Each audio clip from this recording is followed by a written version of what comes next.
एक नए घर में एक मकड़ी अपना जाला बनाने के लिए जगह तलाश कर रही थी। मकड़ी चाहती थी कि वह एक सही जगह पर अपन जाला बना ले ताकि उस जाले में मक्खी और मच्छर तथा अन्य जीव जंतु फंसे तो उसे खाकर अपना जीवन जी सकें। तभी उसने देखा कि घर का एक कोना बिल्कुल खाली है, इसलिए मकड़ी ने उस कोने में जाला बनाने का निश्चय किया।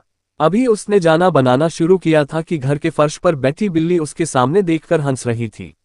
इसके हंसने पर मकड़ी ने पूछा कि क्या बात है। तो बिल्ली ने कहा कि तुम गलत जगह पर अपना जाला बना रही हो, क्योंकि इस घर में कोई भी मक्खी मच्छर या अन्य जीव जंतु है ही नहीं।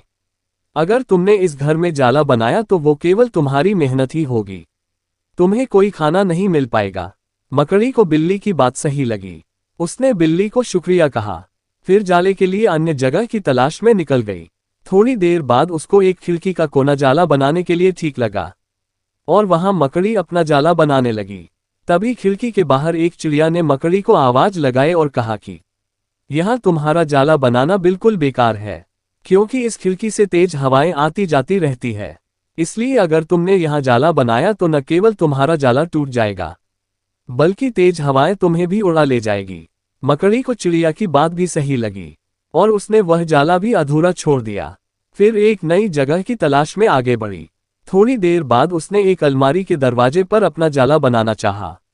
वहां जाला बनना शुरू ही किया था कि अलमारी से एक कॉकरोच ने उसे कहा कि तुम बेकार में यहां जाला बना रही हो, क्योंकि यह अलमारी यहां नहीं रहने वाली। इस अलमारी को कुछ ही दिनों में बेच दिया जाएगा, फिर तुम्हें दूसरा जाला बनाना पड़ेगा।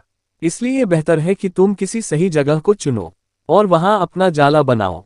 ऐसा करते करते अब मकड़ी बिल्कुल थक चुकी थी।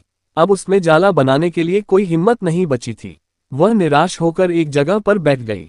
तभी एक चींटी उसके पास आई और कहा, मैं कब से तुम्हें देख रही हूं।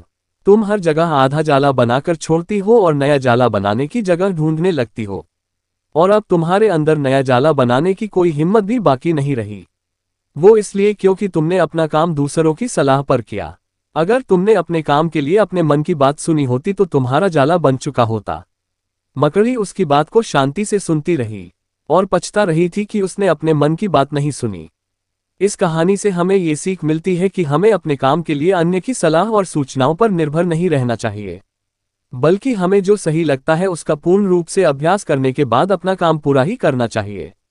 अगर आपको ये कहानी अच्छी लगी हो तो लाइक, कमेंट और सब्सक्राइब जरूर करें। धन्यवाद।